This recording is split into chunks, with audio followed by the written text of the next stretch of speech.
This is the third in a short series on the topic of Sunday laws in Bible prophecy, part of the prophecy seminar series of the Central California Conference. In the first part of the series, we looked at principles of biblical interpretation of prophecy drawn from fulfilled prophecy themselves, seeing how God moves from prediction to fulfillment, from prior action to later action. Then in the second part, we took a look at Revelation 13, which is the key text for many people on the idea of Sunday laws in the future. And then in this session, we'll be taking a look at the key statements of Ellen G. White, the Spirit of Prophecy, as they pertain to the subject. This has become a really popular topic among Seventh-day Adventists, and I think that's the case because it's how should we put it, a clear, measurable sign. I mean, we would know that the American Congress would pass a national Sunday law. We would know that the president signs it. And if something that clear and that measurable takes place, I think most Adventists would say, wow, this has got to be the final events, time to get ready if we're not ready already, and so forth. Very attractive idea. But is it accurate? Will things in fact happen exactly that way? That is the question. God is not predictable, and as a result, we need to be careful in the use that we make of such ideas.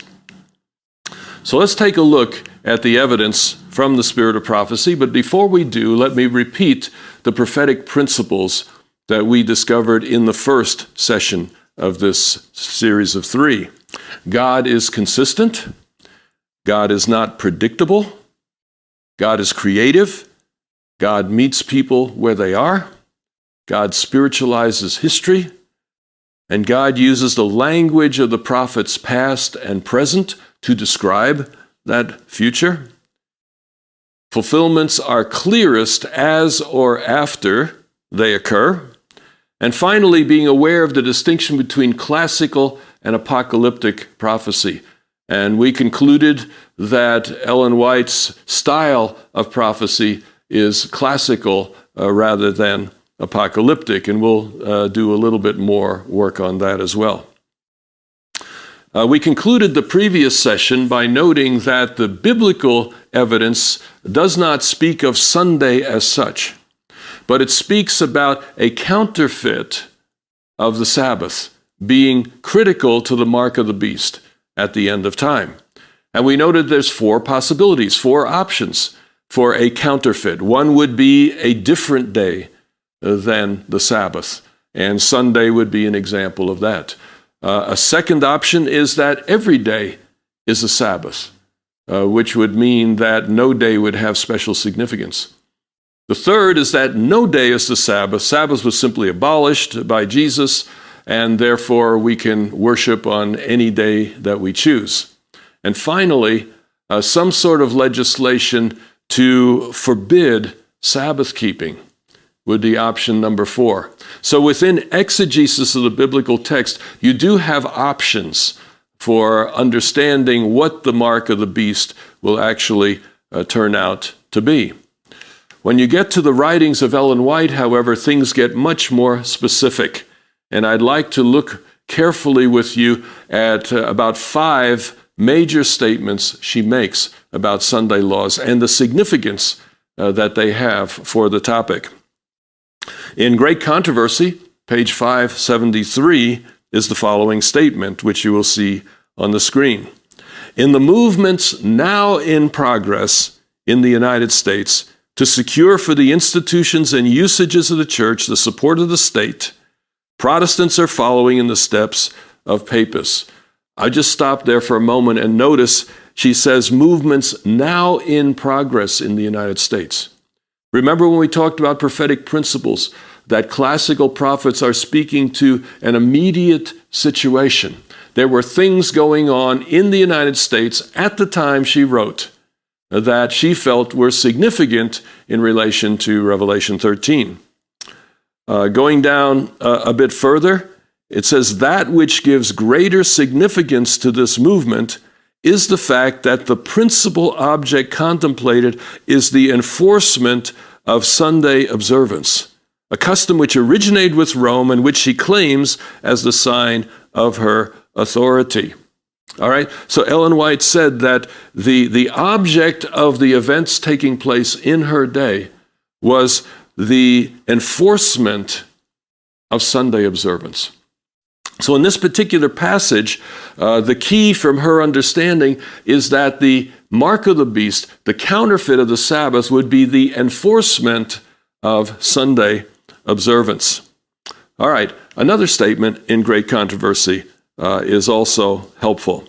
It has been shown that the United States is the power represented by the beast with lamb-like horns, and that this prophecy will be fulfilled when the United States shall enforce Sunday observance. So here it's very specific, very measurable. The United States is the power that will legislate Sunday, that will be the indicator that we are in the significant times that she was talking about. Further down, you'll notice in bold it says, in both the old and the new world, the papacy will receive homage in the honor paid to the Sunday institution.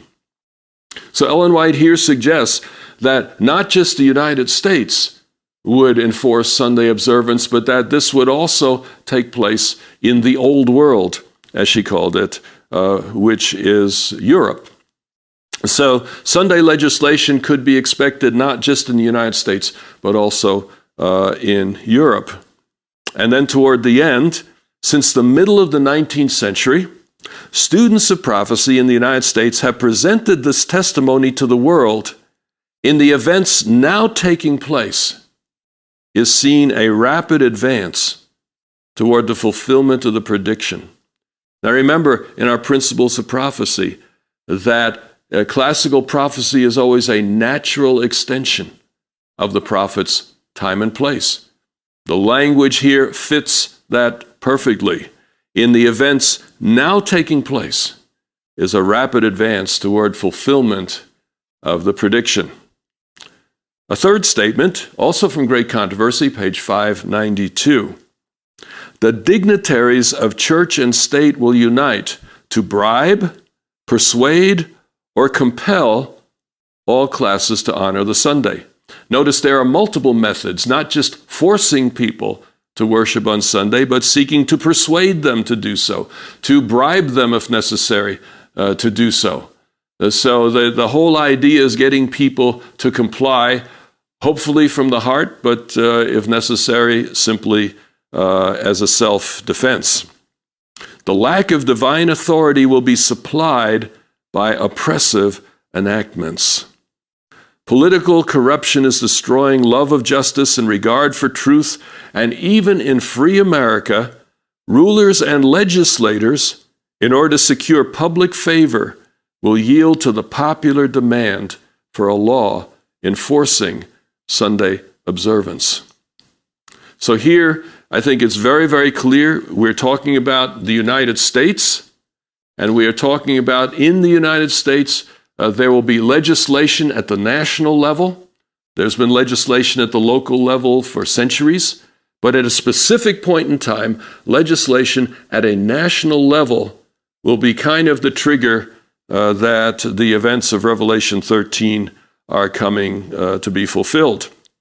And then finally, she says, liberty of conscience, which has cost so great a sacrifice, will no longer be respected in the soon coming conflict. So in her mind, this was not something that was going to happen way, way in some far future place. She understands that the things she is talking about are in action, in motion, and are to be fulfilled very, very soon. Fourth statement from Bible Commentary, Volume 7, page 976, a comment that was added into the Seventh-day Adventist Bible Commentary. Ellen White says, the decree enforcing the worship of this day, speaking of Sunday, is to go forth to all the world. Now that's an additional element. The idea that Sunday laws will not just happen in the United States, but the entire world will go along with it. That's a huge expansion of the concept. And she goes on to say, in a limited degree, it has already gone forth. In several places, the civil power is speaking with the voice of a dragon, just as the heathen king spoke to the Hebrew captives.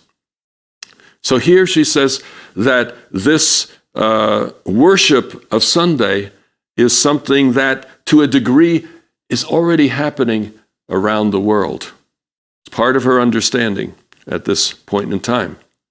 And finally, Review and Herald, December 18, 1888, you have the following interesting statement. When our nation, in its legislative councils, shall enact laws to bind the consciences of men in regard to their religious privileges, enforcing Sunday observance. Remember the four options? Enforcing Sunday observance was the one that she understands God to be leading her to. She says, and bringing oppressive power to bear against those who keep the seventh-day Sabbath, the law of God will to all intents and purposes be made void in our land. So she sees clearly enforcing of Sunday observance, evidently with a national, congressional approval, is something that will be critical to the events of the end time. And then finally, if in our land of boasted freedom, a Protestant government should sacrifice every principle which enters into its constitution and propagate papal falsehood and delusion, well may we plead, it is time for thee, O Lord, to work, for they have made void thy law. So she understands that it will be a Protestant government that would sacrifice every principle and put forth this Sunday legislation. So there's a series of very specific, very measurable kinds of things as to when these particular statements would be fulfilled. Now, a word of caution. And these are my words, and I put them on the screen, not because they have divine authority of any kind, but out of careful study of fulfilled prophecy, out of careful study of the book of Revelation, and reading these statements with the biblical principles in mind, we should be careful not to assume that the end time will be identical to great controversy in every detail. For example, the idea of a worldwide Sunday law already in action made a lot of sense in the 1880s because at the time, the entire world was ruled by Christians. It's a colonial period, and European nations controlled Africa, South America, large parts of Asia, etc. And so the idea of a worldwide Sunday law made a lot of sense back then. The world is quite different today. So we should not assume that after the passage of more than 150 years, or about 150 years, that every detail would necessarily be fulfilled. Remember Isaiah 11. Considering both the Bible and world history, were Ellen White alive today, there's at least a chance that her depiction of the end would be different than it was in the 1880s. Now remember the scholar and the believer. Okay, this is the scholar speaking, not in any way calling into question the gift that God gave to Ellen White or the accuracy of what God would have shown her back when she wrote, but just noting that on the basis of fulfilled prophecy in the Bible, there is reason to say God is not always predictable. Let's take a look at those relevant principles. God is not always predictable. That means not every detail of a classical prophecy will necessarily be fulfilled exactly as stated. God meets people where they are. This prophecy is clearly given in a specific context of history. And it fits within that context. If the end had come in Ellen White's lifetime, I have no doubt that it would have happened essentially the way that she said. Number 6, God uses the language of the prophets past and present. It's a natural extension. And we will see how great controversy fits perfectly with exactly what is happening in the world in the 1880s. Fulfillments are clearest after they occur. So I think we make a mistake in putting lines in the sand and saying it must happen exactly this way, when in fact we see God being creative, not always predictable, the natural extension, meaning that things have changed in the world. If God were giving a prophecy today, it wouldn't sound like what was given back then, because we're in a different world, different language, different circumstances, different time and place. And finally, as a classical prophet, Ellen White's prediction should be understood also as conditional. That as circumstances change, the fulfillment of Revelation 13 could take other forms than the ones that seemed so clear in 1888. So what was the immediate situation in which most of these statements were made? There were three threats that Adventists felt, and that they felt America should be concerned about. In other words, Adventists back then were not just talking about their own situation, but they're saying America is changing, and America is facing three threats to its existence. So this is a powerful message, evangelistically. Threat number one would be Protestant apostasy. Adventists understood that the power of the United States was in its Protestant government, in its principles that were grounded in religious liberty, grounded in the Reformation, grounded in the gospel. And as Protestantism began to slip from its adherence to the Reformation, that this would bring into danger the principles of the Constitution, the very existence of the United States itself. So the apostasy of Protestantism from the Reformation was already visible at that point in time and was a major concern in the book Great Controversy. Second, Catholicism. Catholicism played virtually no role in the public life of the United States until the 1880s. In the 1840s, Catholics made up about 5% of the American population. But by the 1880s, they made up 17%.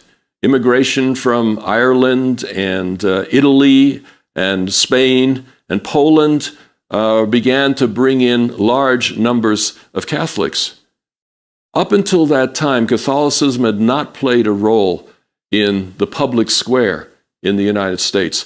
But in the 1880s, when Protestants sought to bring forward a national Sunday law in the Senate, and people who know the situation may remember a Senator Blair, you can Google that, who introduced a national Sunday law around the year 1888. In that context, Cardinal Gibbon, one of the key leaders of North American Catholicism, threw his weight behind that. So for the first time, Protestantism and Catholicism were, so to speak, clasping hands across a gulf. It was something new in American history and became a centerpiece of what we see in Great Controversy. A third threat that Adventists saw to the United States was the rise of spiritualism. It began in 1848, and by the 1880s was a credible player in popular thinking in the United States. It wasn't just something that happened behind the scenes, but spiritualism was widely recognized and credibility was given to it.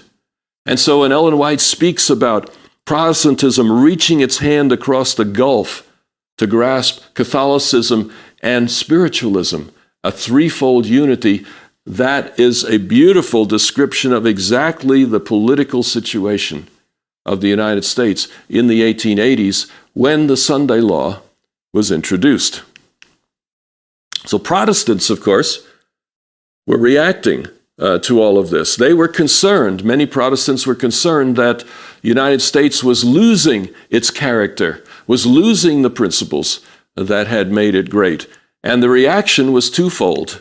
First of all, to recover a Protestant America, the idea was to introduce prohibition, temperance laws, that people would go back to the ways of the country before. You see, the arrival of many, many Catholics in places like New York and Boston brought with them the bars that were very, very common in Ireland, for example, and parties, carnivals, these kind of things were common in Roman Catholic countries. These customs were being brought to Protestant America, which was the strictest kind of Protestantism. No wedding rings, no dancing, no booze, no bars, no carnivals, all that kind of stuff. Seventh-day Adventists were very much traditional Protestants in all of those areas in the 19th century. But with the arrival of so many Catholics, many felt like the character of the United States was being destroyed. And so one way to counter that would be through prohibition, to forbid the manufacture, the sale, and the consumption of alcohol in the United States. With that particular reaction, Adventists were very comfortable, and Ellen White actually went to temperance and prohibition meetings and lent her voice as a popular speaker to those movements. But a second thing was different. Sunday legislation was seen by many as the way to recapture the Protestant spirit of America, to recapture the principles of Christianity at the center of America's government. And here, Adventists beg to differ. They say, actually, Sunday legislation would be a bigger threat to the future of the United States than would alcohol be. So there's the context in which these amazing statements were made. But there have been many changes in the world since then. And all of this has got to affect the way that we read what was projected. First of all, spiritualism rapidly lost its place in the public discourse in the United States. It still exists today. It's in the back rooms and out in the forests and things like that. But it doesn't have the credibility of a political voice in the country. That faded rapidly after the 1880s. Second of all, Catholicism in the U.S., after the Sunday legislation failed, retreated back to its quiet position, and until Vatican II was not a major voice in American politics. It was with John F. Kennedy and Vatican II both happening at the same time that Catholicism began to find its voice and attempt to influence the direction that the United States was going politically and governmentally. So the idea of Catholicism as a major threat was very real in the 1880s, and to some degree as far as 1905. But then there was a quiet period again until Vatican II. By Ellen White's death, there was a new threat to Protestantism, and that was secularism or liberalism. It doesn't get a whole lot of notice in the writings of Ellen White because it's something that particularly developed in the teens and the 20s of the 20th century. But secularism and liberalism more and more was becoming at the center of public discourse. You think of the Scopes trial. You think of the battle over prohibition and so on. All of these were part of this reaction against this rise of secularism and liberalism in the United States. So prohibition then became Protestantism's last stand. If you want to talk about a Protestant government, that probably ended with the end of prohibition. With the Scopes trial and the end of prohibition, Protestantism no longer had a controlling power over American discourse. Diversity became, for the first time, a reality there, and that diversity has only increased since, to where today non-Christian voices often are as powerful in the American discourse as Christian voices in general are.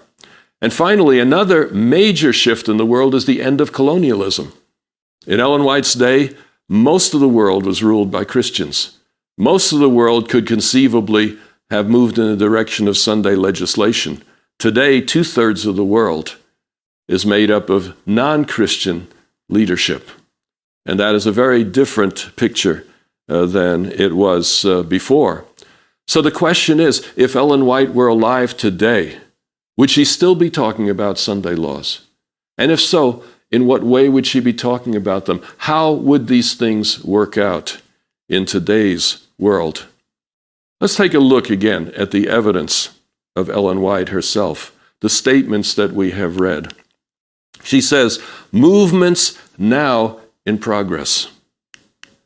In the events now taking place, is seen a rapid advance toward the fulfillment of the prediction. The soon coming conflict. The decree has already gone forth. A Protestant government.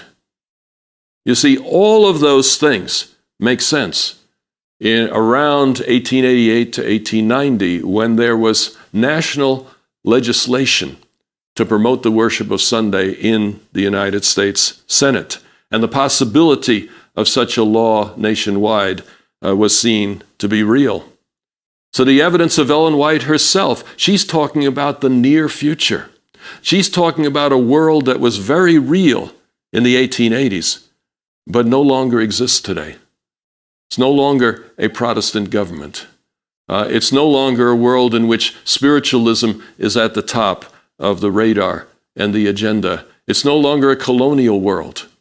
So the world is a very different place. What she was describing in Great Controversy was about her present and her near future. And so it's interesting that when you think of the book Great Controversy, there are actually 7 editions of Great Controversy. And in the earlier editions, you have no mention of a Sunday law in Congress. No mention of this national Sunday law. There's mention of Sunday legislation because that's been there throughout American history, going all the way back to the Pilgrims. So Sunday legislation is not a new thing in the United States, but the idea of a national Sunday law would be something quite different from what the Constitution of the United States had set up. What she was talking about in the 1880s was a new situation. And if you look carefully at the evidence of Ellen White, you'll notice that she does not address the world that we live in today directly. Her predictions are a natural extension of the world of her day. You will look in vain for nuclear war or nuclear power. You will look in vain for computers, internet, cell phones, space travel, world wars, Islamic terrorism, rise of secularism, the rise of postmodernism, and so on. She does not address our world. That is typical of the Bible prophets. They spoke to their world, the immediate situation.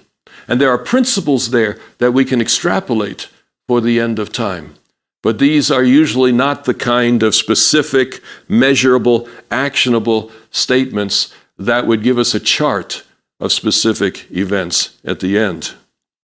In the 7 editions of Great Controversy, she updated many things.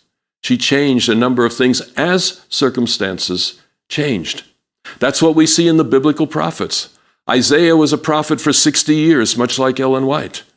And you see, as you go through Isaiah, you can see the change in his language, the change in the tone, the change in optimism. Gets more and more optimistic as you go through Isaiah, more and more gloomy toward the beginning, but optimistic toward the end. So she was a classical prophet, like Isaiah. And classical prophecies are conditional. Jeremiah 18, 7-10. If at any time I declare concerning a nation or a kingdom that I will pluck up, break down, and destroy it, and if that nation concerning which I've spoken turns from its evil, I will relent of the disaster that I intended to do to it. And if at any time I declare concerning a nation or a kingdom that I will build and plant it, And if it does evil in my sight, not listening to my voice, then I will relent of the good that I had intended to do to it. This is a general statement, a Bible prophecy, that Ellen White herself said applies to all situations. That prophecy is conditional because we serve a God who is deeply engaged with our lives and with our history. Circumstances alter cases. And circumstances have changed drastically in the last 125 plus years since the statements that we read earlier. Let's notice just a little bit of that shift within Ellen White herself. Fascinating, but it makes perfect sense. It's not troubling to me because the Bible writers do the same thing. One of the principles is that God uses the language of the past and present, that a prophet's statements are natural extensions of the time and place in which the prophet is writing. Notice this statement that I found from 1850. So this is almost 40 years before the statements regarding national Sunday law in Congress and regarding the influence of Catholicism on the United States. Those statements all made perfect sense in 1888, 1889, 1890. But notice how she describes it in 1850. Then I saw the mother of harlots. In case you're wondering, that's a reference to Revelation 17, which she understood to be the great end-time religious alliance against the people of God. She says, then I saw the mother of harlots. She has had her day, and it is past. That's a stunning statement, because she's basically saying that Catholicism has had its day when it was in charge of things. That day is now in the past. Now, that's not what she's saying 40 years later, but it makes perfect sense in 1850. Because in 1850, Catholics made up about 5% of the American population, and they had no influence on the government or on the main functioning of the United States. Within that time and place, 1850, this statement makes perfect sense. Catholicism is not going to be central if the Sunday law or any of that were to happen in the next few years. It is a Protestant government. As she said, her daughters, the Protestant sects, were next to come on the stage and act out the same mind that the mother had when she persecuted the saints, past tense. So she sees at that point that if the end were to come in the context of 1850, that it would be a Protestant move that would copy the kind of things that the papacy did in the Middle Ages, and that would lead us in the direction of that would be concluded. So in 1850, a different situation, a different time and place. Again, natural extension. Look at this statement, 1886. Before the statements about Sunday legislation, the Christian world has sanctioned Satan's efforts by adopting this child of the papacy, the Sunday institution. They have nourished it and continue to nourish it until Protestantism shall give the hand of fellowship to the Roman power. See, that's different from 1850. The idea of Protestantism working together with the Roman power. But notice this, then there will be a law against the Sabbath of God's creation. Remember the four options? Then there will be a law against the Sabbath. And it's interesting, if you look at the later statements, Ellen White did not fear Sunday legislation itself. She said, if they say you can't work on Sunday, fine, we'll do missionary work. Not a problem. But legislation against Sabbath worship would be a great threat. So you see that if you want to take seriously what Ellen White says, you want to take seriously the entire body of her work, the entire context, and in the light of Scripture. She often said, don't take my word for it till you understand what the Bible is saying. And what the Bible is saying is that the mark of the beast is a counterfeit of the Sabbath. But that can take a number of forms, as we see even in her own writing about this text. So it's exegetically defensible to say that Sunday legislation would depart of the mark of the beast. The evidence of Revelation is open to that. It's also exegetically defensible to say that legislation against the Sabbath might be part of that mark. 4 options: another day, every day, no day, forbidding of Sabbath keeping. Why is this important? It's because there are 2 ways to undermine prophecy. One way to undermine prophecy is to ignore it, to act like it didn't happen, to just say, we know better, we're not going to pay attention to some old book, we're not going to pay attention to some dead lady. We are serious about this world and understanding what's going to happen on the basis of science or any other resource that we have. Ignoring prophecy is a dangerous place to go for believers. But there's another way to undermine prophecy, and that is to over-specify the prophecy, to be too confident that we understand every detail in advance. And out of that confidence, putting charts together and it signifies events of the end in such a way that when the real thing comes, you miss it. You don't see it because it doesn't fit the expectations that you've put together. Now, the reason I'm concerned about this is I'm a scholar of first century Christianity. And in first century Christianity, exactly that thing happened. There were people studying the prophecies of the Old Testament about the Messiah. There were people who were making charts of messianic events, signs of when the Messiah would come. There were whole books written about it. How do we know? Because we have many of these books today. You can read them in English translation. Books like First Enoch, books like Fourth Ezra, books like Second Baruch. Do you know who wrote these books? They were called Pharisees. They were deep students of prophecy.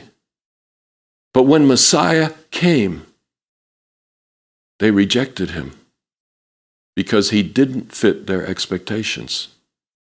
They didn't notice that while God is consistent, he is not predictable. And he can be creative.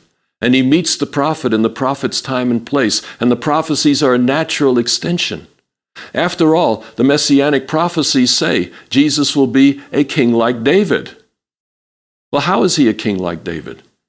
Is he going to murder 201 innocent people? Is he going to commit adultery with one of his best friend's wife? No, probably not. To say that he'll be a king like David gives you a lot of ideas, but no specifics. He'll be a prophet like Moses. He'll be a priest like Aaron and Melchizedek. And when the Pharisees read those prophecies, they specified them with great detail. And when Messiah came, he didn't fit because God particularly spiritualized the prophecies. And Jesus' kingdom was not like the kingdom of this world. So by over-specifying the prophecies, the Pharisees missed the real deal when it came. Could Adventists do the same thing? If we are waiting for a specific piece of legislation in Congress before we get ready for the end, we could be making a big mistake. The end could come, and we're not ready because we're still looking for that Sunday law in Congress. Could it happen? Certainly it could. But what if it does not? National Sunday laws were very, very relevant in the 1880s. And I have no doubt that if the end had come within that immediate context, would have played a central role. They may become relevant again. But you notice the may, based upon biblical principles, they may become relevant again. But as circumstances alter cases, God may choose to do something different than we expected. Be aware of the prophecies, study them carefully, be aware of the options, and then observe the environment. I believe it is unwise for us to use this particular idea as the sign of the end, as the one thing that we're all looking for to say, yeah, I think we're in the final crisis. In the end, it may happen in surprising ways. You see, after all, Ellen White spoke about Sunday legislation throughout her life. I've looked at more than 100 statements throughout her life. It's there. There was Sunday legislation in the United States all through those decades that she served in her ministry. So the idea of Sunday being particularly significant to the mark of the beast certainly was a common theme in her writings. But the idea of a specific legislation in Congress, that's the key idea that gets people excited. And that occurs only in statements around 1888 through 1890. Some statements may be repeated in later writings, but as you look to the actual writing of the statement, that was the time when these things were written. There was a specific context that called for that specificity. But to assume that exactly that context will repeat at the end is not a safe assumption. It could. In fact, I talk about the Goldstein scenario. Clifford Goldstein suggested a way in which a worldwide Sunday law could occur. He notes, truthfully, that if the old setting never returns, and historically that would be unlikely, at least in terms of how history functions, how cultures grow and develop. If that old setting never returns, is there a new setting, a current setting, that could lead in that direction? And he points out that all the great world religions anticipate some kind of future figure to complete the faith. Within Christianity, it's Jesus, second coming. Among the Jews, it would be the coming of the Messiah. Among the Muslims, it would be the coming of the Mahdi. Among the Hindus, it would be Kalki. Among the Buddhists, Maitreya. Every one of these religions has a tradition in which it is attempting to see events of the end as taking place, including some messianic type figure. In the book Great Controversy and in Thessalonians and Revelation, one can see the concept of a counterfeit of the ministry and second coming of Jesus, particularly 2 Thessalonians 2. And this is quoted in Great Controversy and spelled out in some detail that in the final crisis of Earth's history, Satan will come and impersonate the ministry of Christ and his second coming. In that context, he will get the attention of the entire world. And if such a figure were to speak in a language that would meet all the 5 world religions and say, now that I have come, the one that you've been waiting for, there's only one of me. You all had different names, but I'm all of these. And I'm telling you that if you want to be on board, you will make worship on Sunday mandatory worldwide. Could happen. Such a thing could happen. Satan's dazzling end-time appearance could bring the world to a place where they might consider such a thing. So as we look to the future, I encourage you to carefully weigh Bible prophecy, and particularly fulfilled prophecy. Speculation about unfulfilled prophecy has gotten us nowhere. It's been a failure pretty much every time it's tried.